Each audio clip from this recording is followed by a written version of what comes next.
palavra vício foi a gente que criou. Não existe, tipo assim... O seu cérebro, ele não foi construído com a ideia da palavra vício já existente. O seu cérebro evoluiu, não existia a palavra vício na evolução das espécies, sabe? Então o seu cérebro evoluiu, ele simplesmente evoluiu. O que caracteriza um vício?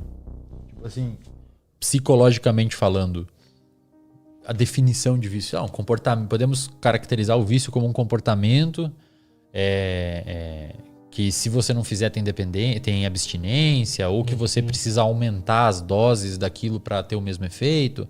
Seja lá a definição de vício, ou é uma coisa que te atrapalha significativamente na sua vida, mas seja lá a definição de vício,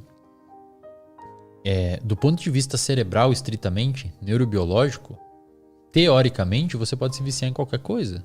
Ou melhor, você pode... Deixa eu tentar reformular. Neurobiologicamente, as áreas do seu cérebro envolvida com o vício, por exemplo, você pega uma pessoa viciada em álcool. Tá. Isso é dependente de álcool. É um alcoolista, o termo técnico, é um alcoolista. Pessoa alcoólatra ou alcoolista. Você vai olhar o cérebro dessa pessoa, ela tem um aumento de atividade de uma região chamada de núcleo accumbente, que é o sistema de recompensa, quando ela detecta no ambiente alguma ideia que lembre a ela álcool. Então você pega um alcoolista, coloca aqui, bota uma máquina de ressonância magnética na cabeça. Você pega uma latinha de cerveja e bota na frente dela, o sistema dopaminérgico dela vai aumentar a produção de dopamina antes dela beber o álcool. Uhum. Esse aumento de produção de dopamina faz ela ter motivação para beber o álcool. Perfeito? Tá. Então ela tem um sistema dopaminérgico desajustado. Quando ela vê o álcool, ela acaba tendo motivação para buscar o álcool. Ou ela vê coisas que lembram o álcool, tipo bar, a pessoa que sempre bebe com ela. Isso é um gatilho para aumentar a dopamina e fazer a pessoa querer buscar aquela substância prazerosa, recompensadora. Então, a dopamina no alcoolista não é que está gerando, a dopamina está aumentando quando consome álcool. Na realidade, a dopamina está aumentando para a pessoa buscar o álcool. E, cara, uma coisa interessante é que a dopamina aumenta, o tempo é um gatilho também.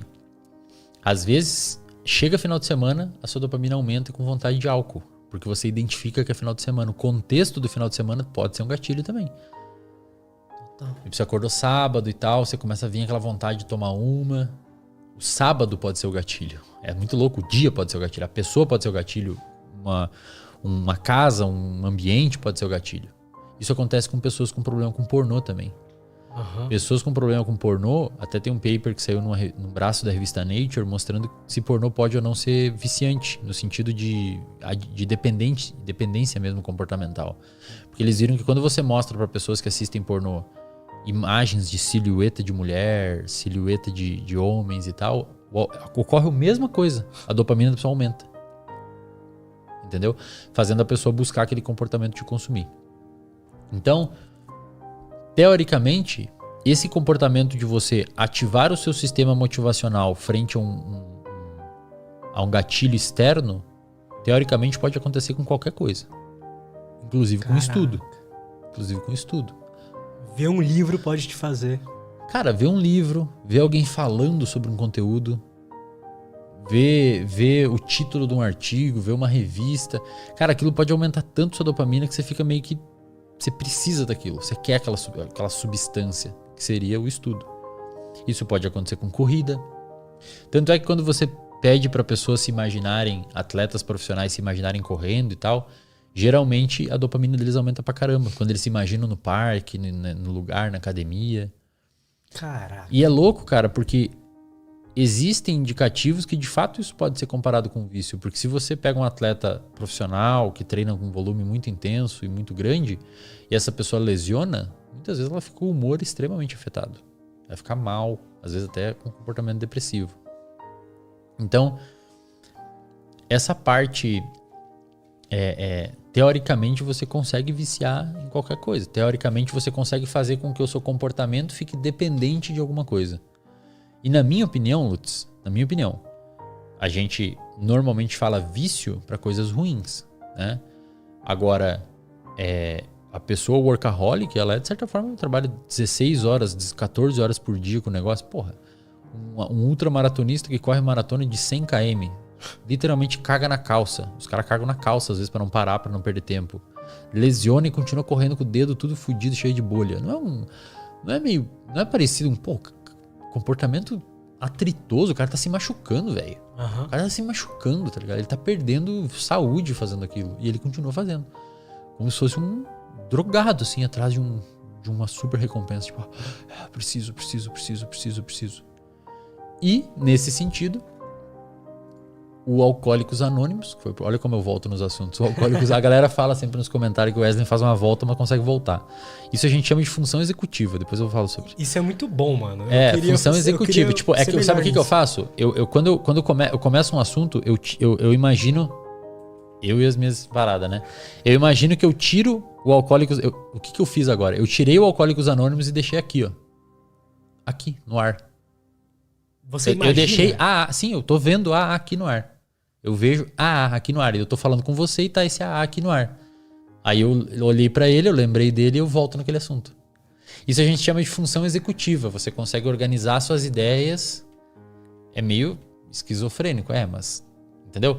Tanto é que uma vez eu falei que eu tava... Só pra fechar. O AA, você consegue se viciar no AA, cara. Você consegue se viciar. Você consegue trocar o seu vício do álcool pro Alcoólicos Anônimos.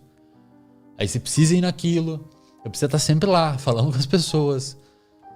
E em algum momento, o comportamento de ir no AA vai aumentar, vai ser mais recompensador que o álcool. E aí você trocou um vício pelo outro. Só que esse vício é bom. Ninguém te enche o saco por fazer isso. Por exemplo, pega torcedor, velho, fanático por time de futebol. Os caras não perdem um jogo, meu. Não perdem um jogo. Eles têm que estar lá naquele jogo. Os caras são viciados no time, muitas vezes. E o que eu fiz? Na graduação eu fumava, né? Na graduação eu fumava. Fumava cigarro e tal. Fumava Marlboro vermelho. Bem no início da graduação. E aí eu comecei a correr. Mais pro final da graduação eu comecei a correr. E o que eu fiz? Eu basicamente troquei o vício do cigarro pela corrida. Por quê? Em algum momento, o comportamento de fumar estava impactando a recompensa que eu estava obtendo na corrida. Então eu corria e continuei fumando. Só que, cara, em algum momento eu não conseguia mais evoluir na corrida. E eu queria. Então eu me imaginava, eu assistia vídeo no YouTube dos caras correndo.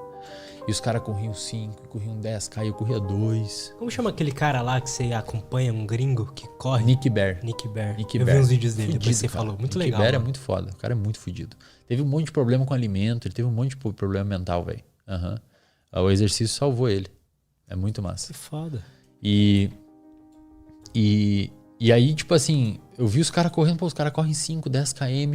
E eu me imaginava correndo em 5, 10 km. Ou seja, a latinha de cerveja pro cara alcoólatra tá lá. E ele se imagina bebendo aquele álcool e ele tá motivado em beber aquele álcool. Esse é o gatilho dele.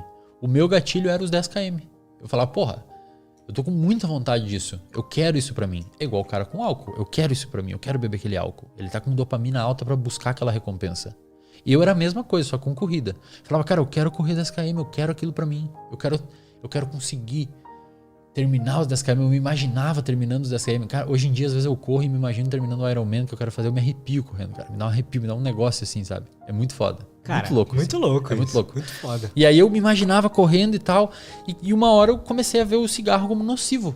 Era nocivo pra mim. Porque você conseguiu linkar que aquilo tava atrapalhando você passar os 2 km. Exato. E aí eu comecei a ver o cigarro como uma substância que estava atrapalhando a formação de uma outra recompensa. Então uma recompensa se sobrepôs a outra. É uma recompensa maior, né, na sensação. Exato. O cigarro ele é mais apelativo no início, porque é uma substância que você bota ali e aumenta a sua dopamina. Se liga em receptores nicotínicos, libera acetilcolina que aumenta a dopamina. Então é muito mais apelativo. A corrida aumenta a dopamina e aumenta uma série. Você consegue ter um barato induzido por corrida. Óbvio, isso as pessoas têm que começar a entender, Lutz. Você consegue ter baratos induzido por comportamento. Sabe? Você trabalhar e terminar o dia e fechar a agenda e fez o que devia fazer. Porra, aquilo te dá uma sensação boa.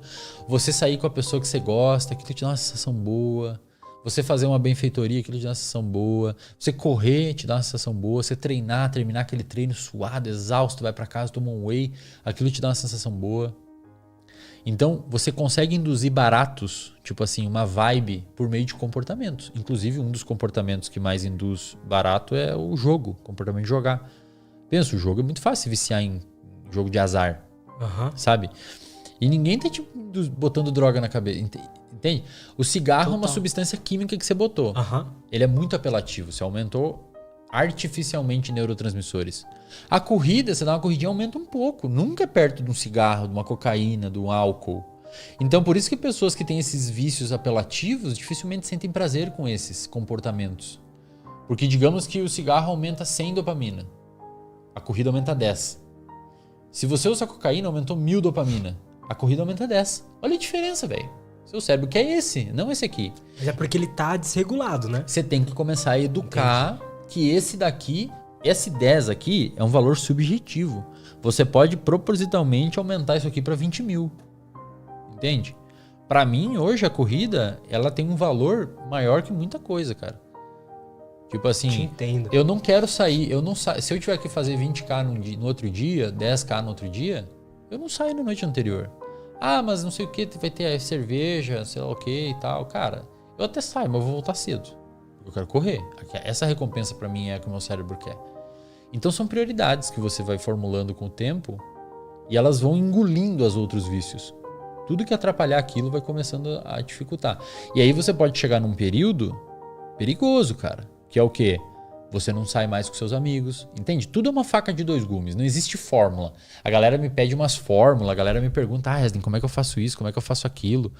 Tudo é uma faca de dois gumes, cara. Tem um momento que você pode recompensar tanto o exercício e a corrida que você deixa de sair com seus amigos, que você não vê mais ninguém, que às vezes você não trabalha, você só pensa naquilo, gasta todo o seu dinheiro com aquilo, você não faz planejamento.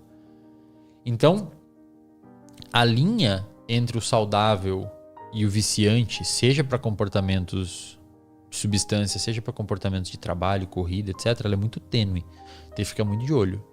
Muito de olho. Então você consegue criar uma dependência em comportamentos também.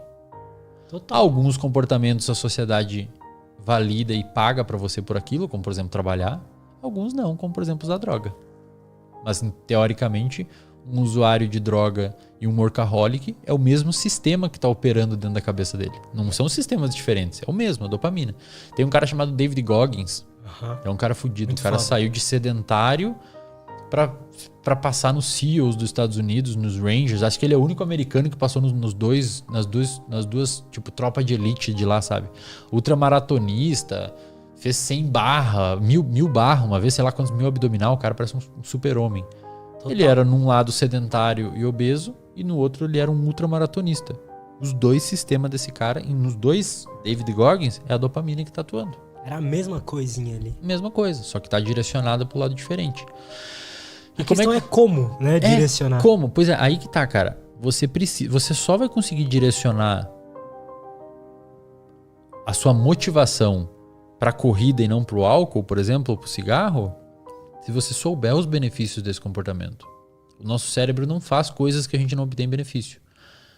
Ah, mas eu sou altruísta. Cara, tem estudos mostrando que até quando você doa roupa, o seu sistema de recompensa ativa. Então você tá doando pra fazer bem pra outra pessoa ou pra se sentir prazer? Você pode estar tendo um comportamento egoísta. Provavelmente é os dois. Provavelmente você tá doando pra ajudar e pra se sentir bem doando. E tudo bem, meu. Não tem problema nenhum. Os dois ganham. Mas aí que tá. O nosso cérebro, ele não faz coisas que ele não vê, que ele não vê recompensa. Muito difícil.